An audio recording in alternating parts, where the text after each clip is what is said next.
అందరికీ ప్రభు అయిన యేసుక్రీస్తు నామమున వందనాలండి. Praise the Lord. ఈరోజు మనం నేర్చుకోబోయే అంశం ఏంటంటే, గత వీడియోలో మనం దేవుడు చేసినటువంటి 7 రోజుల సృష్టి కోసం నేర్చుకున్నాం. ఈ వీడియోలో ఆదాము హవ్వ కోసం నేర్చుకుందాం.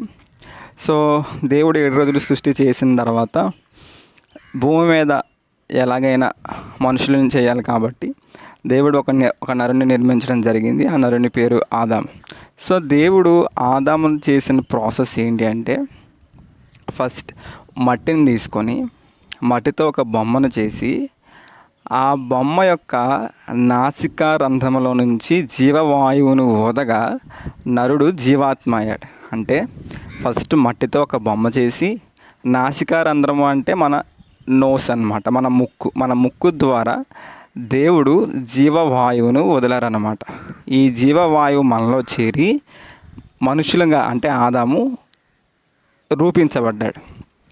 సో ఆదాము ఏర్పడడానికి ముఖ్య కారణం ఏంటంటే, ఆదామును ఫస్ట్ మట్టి బొమ్మగా చేసి ఆదాము నాసికా రంధ్రంలో జీవవాయువును వదగా ఆదాము కలిగారన్నమాట. ఇప్పుడు ఆదాముకి కంఫర్టబుల్ ప్లేస్ కావాలి కాబట్టి జీవించడానికి దేవుడు తూర్పున అంటే ఈస్ట్ సైడ్ ఏదైనా తోటని చేశారు.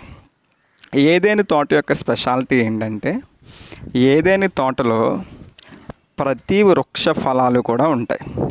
ఏదైనా అనగా అర్థం ఏంటి అంటే సమృద్ధి అని ఎందుకు అంటున్నామంటే, ఏదైనా తోటలో ప్రతి విధమైనటువంటి వృక్ష ఫలాలు, ప్రతి రకమైనటువంటి చెట్లు అన్నీ కూడా దేవుడు సమృద్ధిగా చేసి ఏదైనా తోట మధ్యలో 2 స్పెషల్ ట్రీస్ని చేశాడు.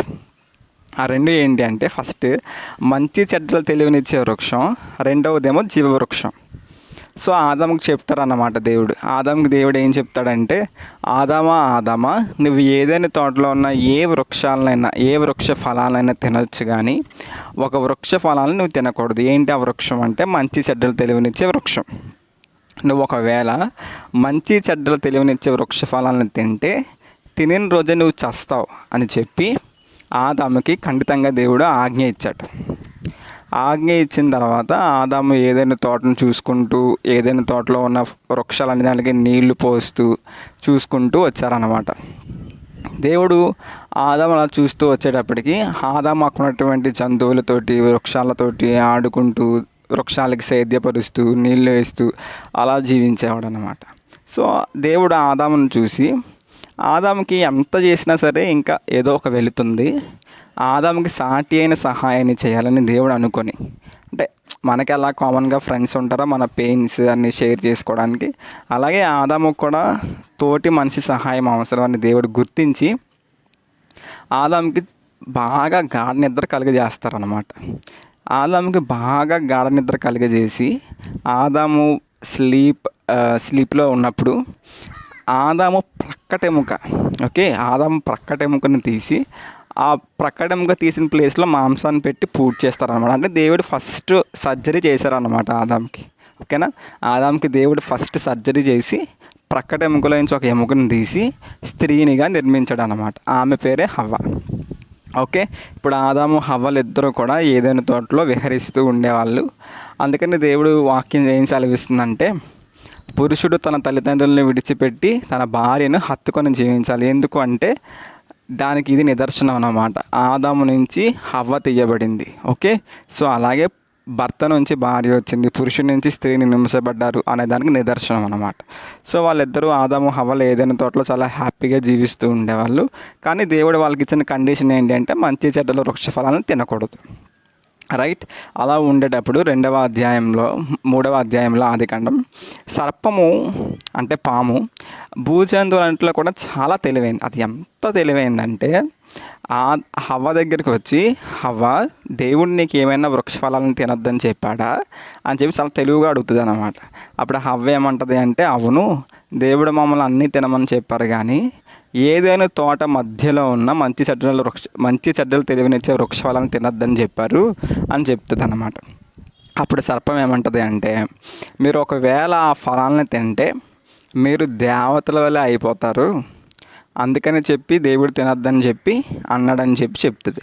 వెంటనే హవ్వ మంచి చెడ్డల తెలివినిచ్చే వృక్ష ఫలాలను తిని తనతో పాటు తన భర్తకు కూడా ఇస్తుంది అన్నమాట. వాళ్ళిద్దరూ ఆ వృక్ష ఫలాలను తినగానే తాము దిగంబరులమని గుర్తిస్తారు. ఆ వృక్షం మెయిన్ పర్పస్ ఏంటి? What is the main purpose of the tree? ఆ వృక్ష ఫలాలను తినగానే మనకి మంచి ఏదో చెడ్డ ఏదో అన్నీ తెలుస్తాయి అన్నమాట.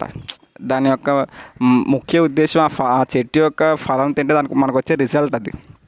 సో వాళ్ళు తిన్నారు కాబట్టి వాళ్ళకి తాము దిగంబరులుగా, అంటే బట్టలు ఏమీ లేకుండా వస్త్రహీనులుగా ఉన్నామని తెలుసుకొని చల్లని పూట యెహోవా దేవుడు ఆదామును పిలుస్తున్నప్పుడు ఆదాము హవ్వ సిగ్గుతో దాక్కున్నారంట.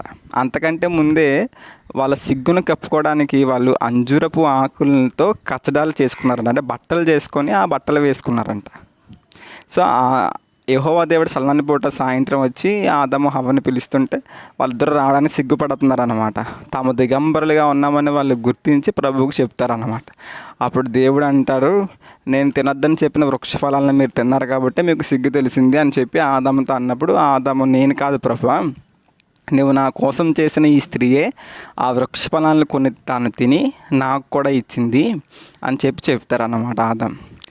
ఆ తర్వాత స్త్రీని దేవుడు అడిగితే స్త్రీ అంటది, ప్రభువా నాకు తెలీదు, నన్ను సర్పం మోసపుచ్చింది కాబట్టి నేను తిన్నాను అని అంటారు. అప్పుడు దేవుడు ముగ్గురి మీద కోపగించి సర్పాన్ని, స్త్రీని, ఆదాముని కూడా శపిస్తారన్నమాట. సో దేవుడిచ్చిన శాపం ఏంటో చూద్దాం. దేవుడు మొదటగా సర్పాన్ని ఏమని శపిస్తారంటే, శపించక ముందు సర్పం కాళ్ళతో నడిచేది, మనలాగే కాళ్ళతో నడిచేది. సో ఎప్పుడైతే శపిస్తారో అప్పుడు దేవుడు ఏమని శపిస్తారు అంటే, నువ్వు ఇక మీదట కడుపుతో ప్రాకుతూ మట్టి తింటావు, అంటే మట్టిని నువ్వు ఆహారంగా భుజిస్తావు అని చెప్పి సర్పాన్ని దేవుడు శపించాడు. అది మొదటి శాపం. రెండవది ఏంటి అంటే, నీ సంతానానికి స్త్రీ సంతానానికి, అనగా పాము సంతానం అంటే సర్ప సంతానానికి, స్త్రీ సంతానం అంటే ఎవరు? యేసుప్రభువారి సంతానం. వాళ్ళకి యుద్ధం ఎప్పుడూ కలుగుతూ ఉంటుంది అని చెప్తారన్నమాట. ఈ విషయం మీకు అర్థం కావాలంటే బైబిల్లో కొంచెం వాక్య అవగాహన ఉండాలి. మన స్టోరీస్ అయ్యేటప్పటికి మీకే అర్థమవుతుంది అనమాట. సర్ప సంతానానికి, స్త్రీ సంతానానికి ఎప్పుడూ కూడా యుద్ధం జరుగుతుందని చెప్పి ఆయన శపిస్తారన్నమాట. సర్పాన్ని రెండుగా శపించారు. ఫస్ట్ ఏంటంటే, నువ్వెప్పుడు కూడా కడుపుతో ప్రాకుతూ మట్టి తింటావు. రెండోది, నీ సంతానానికి, స్త్రీ సంతానానికి కూడా యుద్ధం జరుగుతూ ఉంటుందని చెప్పి శపిస్తారు. అదే రీతిగా హవ్వని కూడా దేవుడు శపిస్తాడు. ఏమని అంటే, నువ్వు పిల్లల్ని కన్నప్పుడు ప్రసవ వేదనతో పిల్లల్ని కంటావు. అలాగే నీకు నీ భర్త ఎడల వాంఛ కలుగును, కాబట్టి నీ భర్త నిన్ను ఏల్తాడు, నువ్వు నీ భర్తకు లోబడాలి అని చెప్పి శపిస్తాడన్నమాట. అలాగే ఆదామును కూడా దేవుడు శపిస్తాడు. ఆదామును కూడా దేవుడు ఏమని శపిస్తాడంటే, నువ్వు నా మాట వినకుండా హవ్వ ఇచ్చినటువంటి ఫలాలను తిన్నావు కాబట్టి నువ్వు కూడా కష్టపడి నువ్వు సేద్యం చేయాలి, అంటే వ్యవసాయం చేయాలి. అప్పుడు భూమి దాని ఫలాన్ని నీకు ఇస్తుంది. ఆ ఫలంతో నువ్వు తినాలి, అంటే చెమట వచ్చి నువ్వు కష్టపడి బ్రతకాలి అని చెప్పి దేవుడు ఆదామును కూడా శపిస్తాడన్నమాట. సో అలా ఆదాము హవ్వలు శాప్యానికి గురవడానికి ముఖ్య కారణం ఎవరు అంటే, సాతాను అనబడిన పాము అన్నమాట. ఓకే, ఆ తర్వాత వీళ్ళిద్దరూ చేసిన తప్పును దేవుడు గుర్తించి వాళ్ళకి చర్మపు చొక్కాయలను చేయించి, వీళ్ళైతే ఏం చేసుకున్నారు? అంజురపు ఆకులతో కచ్చడాలను చేసుకున్నారు. కానీ దేవుడు చర్మపు చొక్కాయలను చేయించి వాళ్ళకిచ్చి, వాళ్ళు ఒకవేళ ఇంకా ఏదైనా తోటలో ఉంటే ఏదైనా తోట మధ్యలో ఉన్న జీవవృక్ష ఫలాలను కూడా తినేసి నిరంతరం జీవిస్తారేమో అని. అంటే జీవవృక్షం ఫలాలను ఒకసారి మనం తింటే కనుక నిరంతరం జీవిస్తాం. దేవుడు ఏదైనా తోట మధ్యలో 2 స్పెషల్ ట్రీస్ని చేశారని చెప్పాను కదా. ఒకటి మంచి చెడ్డలు తెలివినిచ్చే వృక్షం తినేశారు, రెండోది జీవవృక్షం. ఆ జీవవృక్ష ఫలాలను కూడా వీరు తింటే వీళ్ళు ఇప్పటికీ కూడా బతికే ఉంటారు. ఫర్ ఎగ్జాంపుల్, ఆదాము ఆ ఫలాల్ని, జీవవృక్ష ఫలాలను తినుంటే ఇప్పటికీ కూడా బ్రతుకున్నమాట.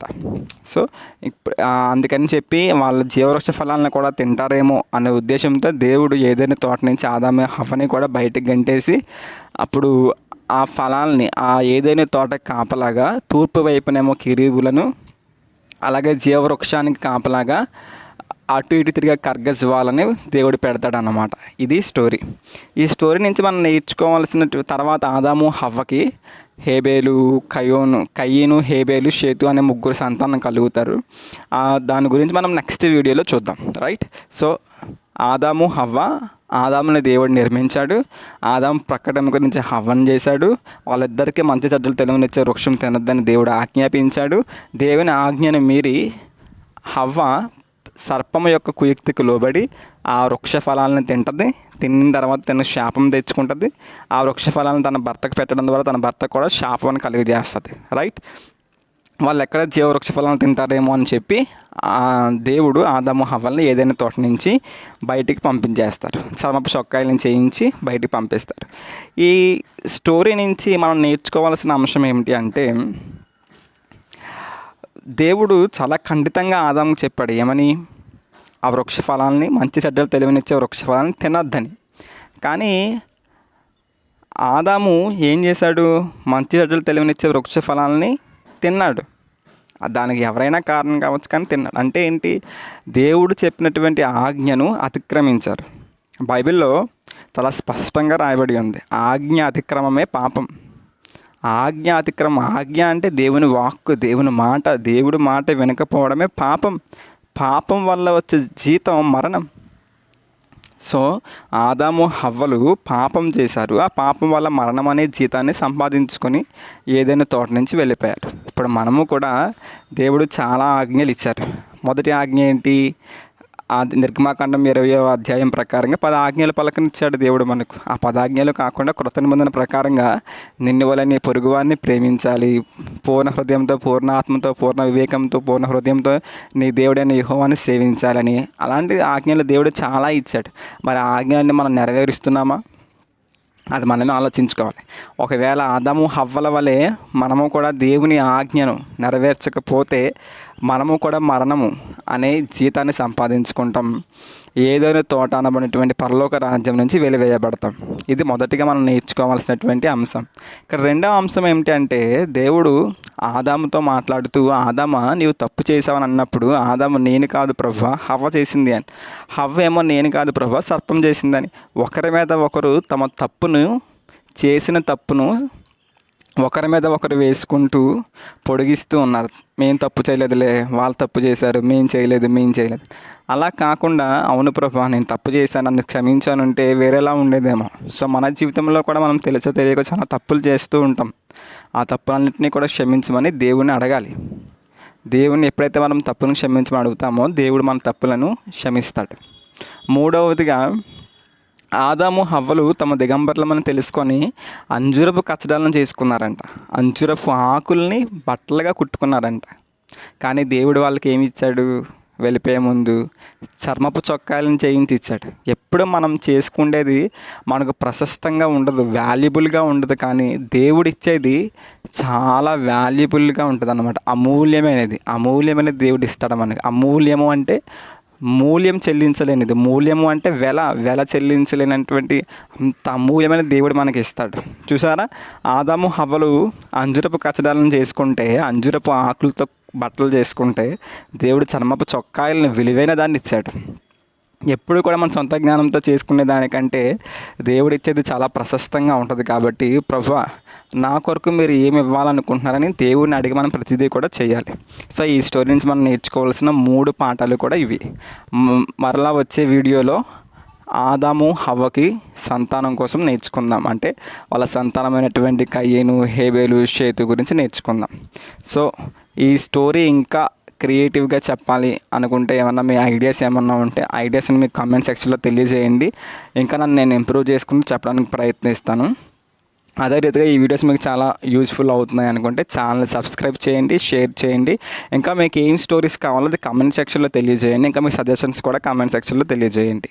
అలాగే మీ ఫ్రెండ్స్ అండ్ ఫ్యామిలీ మెంబర్స్కి షేర్ చేయండి, సబ్స్క్రైబ్ చేయండి. Thanks a lot.